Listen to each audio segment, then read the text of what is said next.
Ako, experience ko to, meron ako mga kaibigan, bata pa, meron ng heart problems. Doc, answer this question please. Amongst the Filipinos, ano po yung pinaka-common na heart problems ngayon at this present day and age? Sige po, Doc.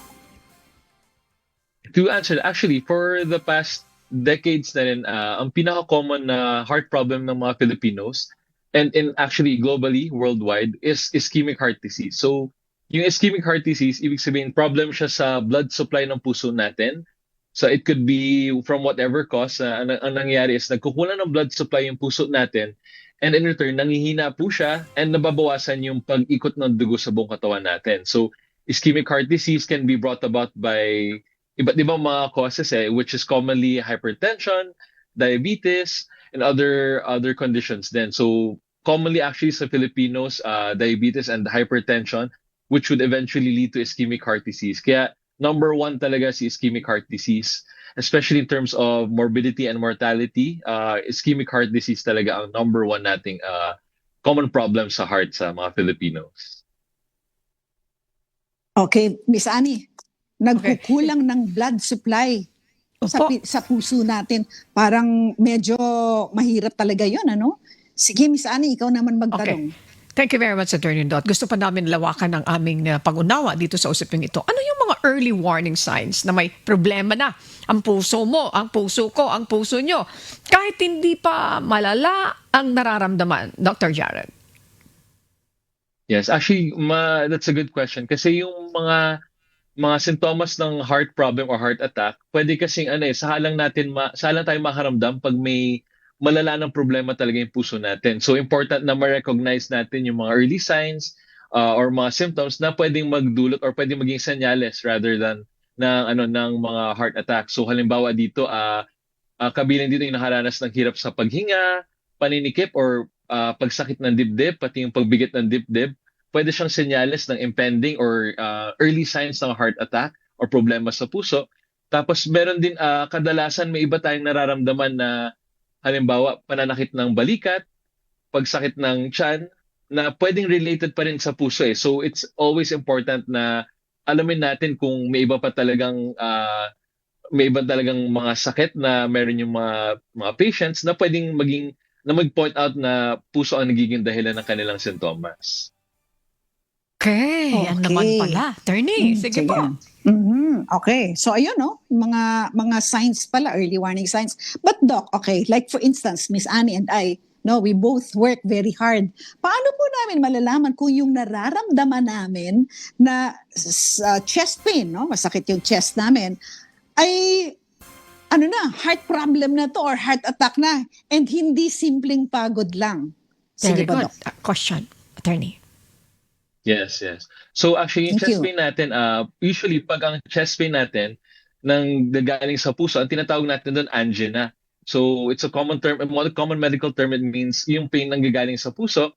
And there's a certain criteria na dapat ma-fulfill upang maging typical or high likelihood na nanggagaling siya sa puso.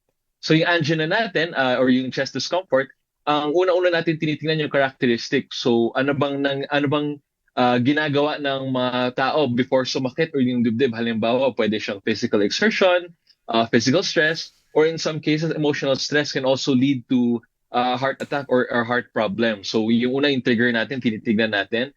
Pangalawa na tinitignan natin is yung characteristics. So like I mentioned earlier, yung usually na nagiging typical na angina or sakit sa puso, na side na pagdibdib, halimbawa ay pwedeng mabigat yung nararamdaman, masikip, or parang may pinipiga yung dibdib. May iba parang hinihingal lang, and yung mga symptoms then can be related to yung pain na mag-radiate or na kumakalat sa panga, sa balikat, sa tiyan o pati sa likod. So yun yung mga pwedeng maging characteristics na high likelihood na sa puso nang gagaling. And pangatlong criteria is kung halimbawa yung naramdaman natin na sakit ng dibdib, nawala agad pag nagpahinga tayo or pag may ininom na gamot na tulad ng nitrates na nagpapaganda ng blood flow sa puso. So if you have all three of those, yung criteria na yon, ibig sabihin mataas yung chance na sa puso nang gagaling yung chest pain na nararamdaman nila. Tapos the less, kung halimbawa dalawa o isa lang yung present doon, mas bumababa yung chance na sa puso nanggagaling. Okay. Attorney Ayun, Dot, alam mo, Miss Annie, yes, go Oo. ahead po, please. eto sandali lang ito. Yes, Miss opo. Annie, nung nagsasalita si Doc, naalala ko tuloy yung mga napapanood natin ng mga movies na kunwari yung tatay nagagalit dun sa anak kasi bigla na lang nakabuntis ng babae. Parang gano'n, di ba? Bigla lang, Yeah.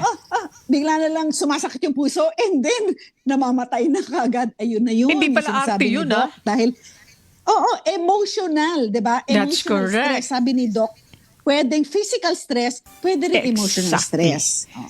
Alam mo, Attorney Dot, Okay, yan din ang Miss Annie. sasabihin ko na observation ko. Parehas tayo. Ayan. Oo. Tama Oo. ka, binigyan mo pang example. Totoo nga pala yan, no? Di ba po? Oo. Emotional stress, kasama rin pala dito na pwedeng mag-cause ng Yes, ganito. yes. Alay, nako. Yes. Kaya wag kayong pagpapa-apekto. Ano? Emotionally. Sige. Yes, yes, Attorney yes. Dot. Oo.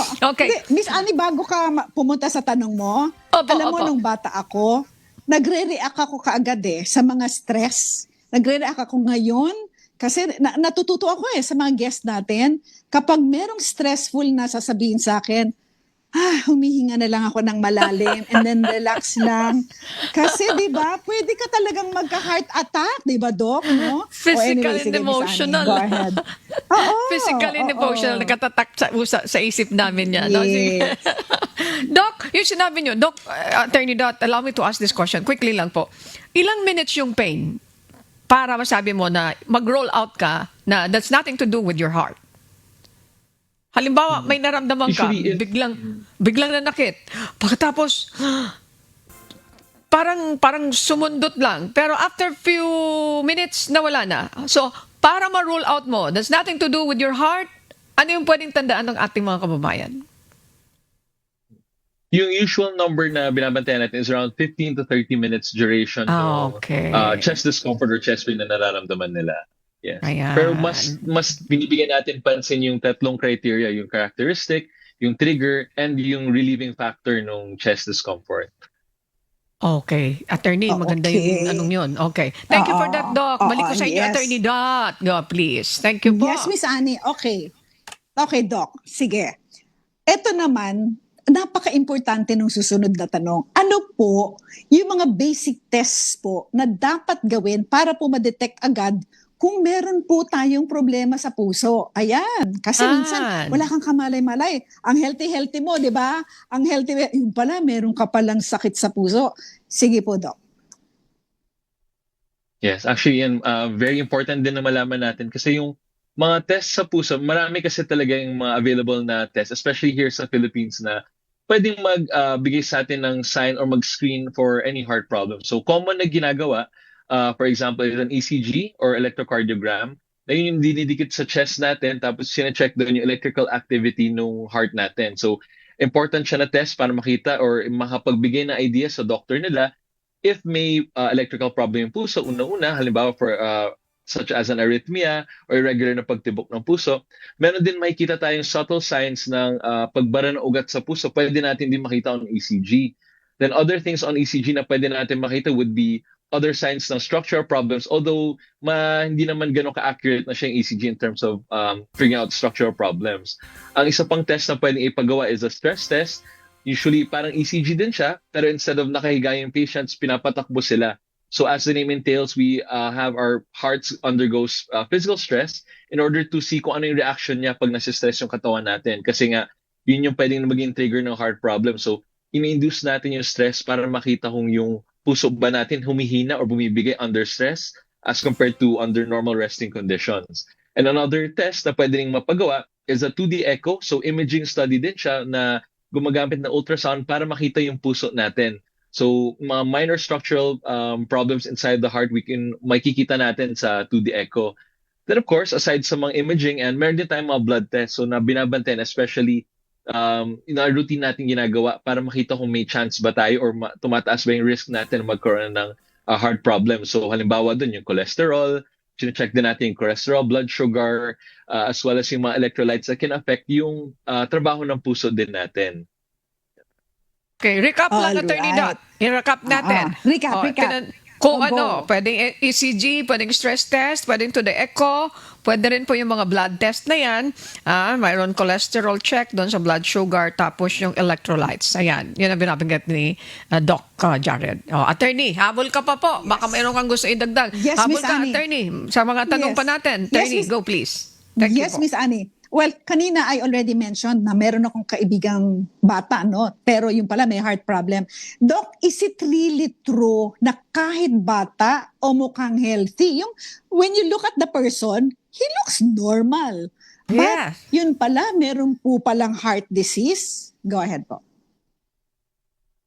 Yes, actually, in may cases talaga na this kahit gaano ka healthy, kahit gaano ka kaganda yung lifestyle that you're observing, may some cases talaga that can still be there's some people that can still be affected by heart diseases. So doon na pumapasok yung genetics ng patients natin mismo. So may mga patients na kusa talaga na kahit mag-iwas sila sa lahat ng bawal, lahat ng mga masasamang mga pagkain, halimbawa, pwede pa rin sila maapekto ng heart disease kasi may genetic problem pa rin naman na may genetic risk na nag-underlie that could increase yung chances nila. So, yung ibig sabihin na hindi porket may genetic risk ka, malaki yung, hindi porket may genetic risk ka, magkakaroon ka agad ng heart disease. It just puts you at risk of developing heart disease in the future. So, it would all depend pa rin on proper screening, medication, and yung lifestyle pa rin talaga. Yun, doon nakadepende pa rin talaga yung main preventive measures natin. Okay. Okay. So, Miss Annie, gusto ko lang sabihin, no, kasi I know of a family na Miss Annie talagang every few years namamatay sila at lahat sila, o kahit nag-iingat, no, lahat sila ay namatay dahil sa heart attack. Okay? So, ingat po tayong lahat. Alalin po ninyo, pag nalaman po ninyo na meron kayong history mula pa sa mga lolo't lola nyo, siguro lahat ng pwede pong gawin para maiwasan ng heart attack ay gawin po ninyo. Miss Annie? Thank you very much, Attorney Dodd. Attorney Doc Jared. Ito, gusto itanong to dahil Yes. lagi rin ito, Attorney, tinatanong ng ating mga kababayan. Okay naman ako, wala naman akong problema. Pero may mga puyat-puyat siya. Gaano ba kalaki ang epekto ng puyat at doon sa ating pagkakaroon ng pagkakaroon ng problema sa puso? And isama na din natin yung unhealthy lifestyle. Okay, ulitin ko. Ano yung epekto ng puyat at unhealthy lifestyle sa puso? Yan, Doc Jared. Thank you po. Yes. Thank you. So, in terms of sleep naman, kasi yung katawan natin, kasi kailangan talaga natin ng proper sleep, enough hours of sleep para makapag-recover and makapag-restart yung katawan natin every day. So, yung number of hours kasi, depende kasi yan sa tao mismo kung ano nakasanayan nila, and especially yung age nila. Kasi yung, based on studies kasi, as we age, mas bumababa yung requirement natin ng hours of sleep na kinakailangan para maka-recover yung katawan natin. So, halimbawa, as a baby, parang almost 20 hours of sleep. Tapos as we age to around 60, 70 years old, pwedeng as low as 4 to 5 hours of sleep a day would be sufficient enough for the body to function. Parang ganun yung nagiging So, yung sleep kasi, important siya for the person para makapag-recover and makapag-restart. And yung purpose kasi ng sleep din kasi nakatanggal din ng stress, kumbaga sa katawan po ng tao, both physical and emotionally. So, yung stress kasi isa rin niya sa factor na pagpabago ng mga ibang hormonal imbalances sa katawan po natin. And sa heart kasi, ang effect ng stress natin, of course, pwedeng tumaas yung blood pressure, pwedeng tumaas yung heart rate, bumilis yung pagtibok ng puso. And in the long run kasi, pag patuloy-tuloy na ganun yung mga nararamdaman or nagiging effect sa katawan natin, nagbabago yung puso natin, hindi siyang humihina over time na eventually magkakaroon ng heart problems in the future.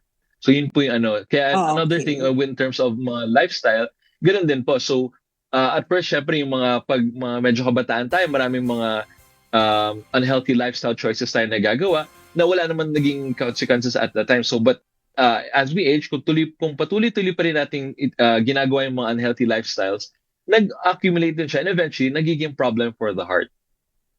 Ayan. Oh, Miss Annie, Thank you for that. makikinig tayo dyan, ha? Strip. Attorney Dodd. Sorry. Parang guilty Oo, your honor sleep ganun. at saka stress. Sleep at saka stress. Okay.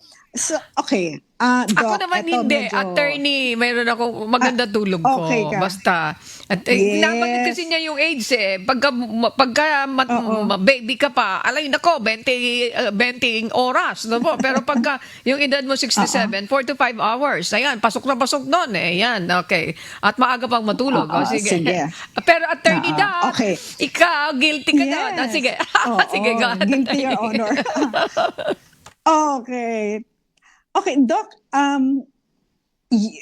may mga patients ka na bibigyan mo ng gamot for hypertension or gamot for cholesterol. If for instance, si Miss Annie, binigyan nyo ng gamot, okay, for hypertension or cholesterol, okay po ba na itigil ni Miss Annie kapag feeling niya okay na po siya? Very good question. Sige, Doc. Yes, actually, very good na tinanong niyo din kasi common talaga siyang practice sa mga Filipinos na pag umokay ang pakiramdam, wala na silang iniinom, ayaw nila uminom ng gamot. So, I understand din naman where they're coming from kasi may mga side effects pa rin yung mga gamot na naiinom long term. But we have to understand na yung mga doktor naman natin, hindi naman sila basta-basta nagbibigay ng gamot na makakasama sa pasyente. So, in terms of maintenance medications, like as the word entails, maintenance, ibig sabihin, most of them, lifetime na po dapat natin iniinom na eventually either babawasan yung dose or papalitan to a weaker kind of medication. Parang ganun lang po yung mangyayari. Pero kailangan consistent pa rin natin iniinom. Kasi yung mga sakit natin, halimbawa like hypertension, hindi naman siya nawawala or natatanggal sa buong katawan natin. Kahit gano'ng kadami tayong ininom na gamot, nakokontrol lang natin yung mga ganong klaseng sakit. So, kailangan habang buhay natin iniinom yung maintenance para tuluyang makontrol yung symptoms natin. So, ang problem kasi pag walang nararamdaman, ibig sabihin gumagana yung gamot. Tapos pag tinigil kasi natin, expected natin, babalik yung mga sintomas na naramdaman na natanggal ng gamot in the first place. So, ang mangyayari is, may mararamdaman, inom ng gamot, mawawala, tapos tatanggalin ulit yung gamot, and babalik ulit yung sintomas. So, parang magiging cycle siya. And we usually don't advise that because the more na nagre-relapse yung symptoms, mas nahihirapan tayo i-control ulit sila the second time or third time around. Yan, pala yan, attorney. Ayan, ako. Sana nalista niyo po yung mga napaka-importanting discussion natin. Ano po? Okay, attorney, habol ko na ito. Ano ngayon ang pinakasimple, pinaka-effective na daily habits para maprotektahan natin, Doc Hared, ang ating mga puso po? Good question, Miss Annie. Actually, Thank you po. Yes. So actually yung natin, maraming mga makikitang mga advices on how to take care of your heart. It's up to you naman kung alin yung gusto nating sundan. Basta important yun nga as what they all would say na kailangan healthy ang lifestyle. Una-una kailangan natin ma-exercise. Second, kailangan yung diet, makapag tayo ng proper diet. Tapos yung lifestyle, syempre walang mga bisyo, walang ibang mga unhealthy lifestyle or sedentary lifestyles na ginagawa. And then to always remain active. Actually, yung natin, yung Philippine Heart Association natin, yung PHA, in short, may pinopromote silang cardiovascular health strategies such as yung 50-100. I don't know kung naririnig nyo siya, pero may 50-100 campaign si Philippine Heart Association na madali lang tandaan. So 50-100 meaning 5 servings of fruits and vegetables on a daily basis. 2, less than 2 hours of screen time or yung mga unnecessary screen time like yung mga nagsuscroll lang sa Facebook, nagbabrowse. Tapos at least 1 hour of physical activity every day. Tapos 0 meaning zero sugared or sweetened beverages and 0 smoking. So again, yun yung 50-100 campaign na inaano ng PHA, which is a very simple strategy na pwede nating magawa para ma-promote natin yung cardiovascular or yung heart health natin. Doc, 30 minutes lang galing, pwede Miss ba? Annie. 1 hour kasi yun, attorney, yung sinasabi, yung exercise. Pwede 30 minutes na lang. Sige.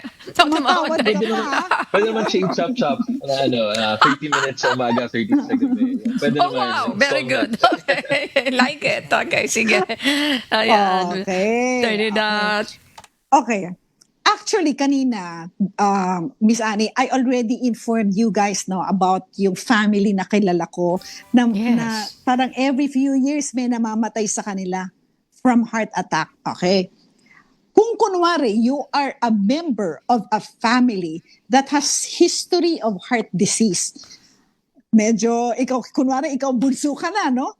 ano ang dapat pong gawin para maiwasan ito? Doc? Yes, so hello, yes. So aside from yung pag-observe ng mga proper diet, lifestyle, and yung mga risk factor modifications, halimbawa yung like what I mentioned earlier, para ma-promote yung heart health, important dito ang screening. Dito pumapasok yung early screening ng mga patients at risk. So yun nga, if mataas yung chance or yung risk na, mataas yung hereditary history nila na magkaroon ng heart problem, important na mag-approach sila sa nearest doctor or cardiologist nila upang makapagbigay ng tamang screening test. Kasi marami tayong ino-offer ng mga screening test to find out yung likelihood of developing cardiovascular diseases. Kasi nga yung mga family history na yan, may mga, like for example, familial hypercholesterolemia, yun yung mga sakit na common na namamana and malaki ang nagiging consequence pag nag-develop na heart disease in the future. And these patients are usually very young. So important na ma-screen natin as early as kahit toddler years or mga before their teenage years. Kailangan na natin i-screen as early as that in order to see kung may risk sila na mag-develop and makapagbigay ng necessary preventive measures or medications na kinakailangan. Ayun. Pinaka-importante talagang magpatingin ka sa doktor, hindi ba? Tapos magpa-screen ka na. And then, i-advise sa'yo ng doktor kung ano ang dapat mong gawin. That's correct. Yes. Okay. Attorney Dot, ito na yung pinaka-final natin. Kung pwede lang natin i-hold hanggang mamaya si Doc Jared. Okay. Attorney, this is the final question. Ayan, yung ating EP si Miss Ana. Ano po yung maipapayo nyo sa publiko para maprotektahan ang puso ng bawat nilalang, ng bawat Pilipino? Doc Jared. So again, yung gusto ko i-mention dito, yung 50 to 100. As simple as that, 5 servings of fruit every day, fruit or vegetables rather, less than 2 hours of screening time, 1 hour of physical activity every day, 0 sugar or sweetened drinks, tsaka 0 smoking. So yun palang malaki ng tulong na magagawa nun sa bawat individual. And if everyone would observe that, malaking tulong din na mababawasan yung risk na magkaroon ng heart problems yung mga kapwa Filipinos natin. And secondly, of course, always never hesitate to approach your cardiologist or your nearest doctor to inquire for any type of screening measures para ma-check natin or maagapan natin ang pag-develop na kahit anong mga heart problems. Yan. Wow! Ayun. Miss Annie, talaga naman, yan ang ating takeaway. Forward ko yan sa lahat ng kaibigan ko. So, Miss Annie, unfortunately, wala na tayong oras, but of course, we learned a lot from Dr. Jared. Dr. Jared, we hope that in the future, in the very near future, we can have you back. And tamang-tama po kayo na guest natin ngayong February, which is the Heart Month. Thank you very much again to Dr. Jared Jimenez. He is an internal medicine cardiologist. Yan, from Manila Med. Hello po sa lahat ng kasama po ninyo dyan sa Manila Med. Thank you again, Doctor. If you liked or learned from this video, please click subscribe.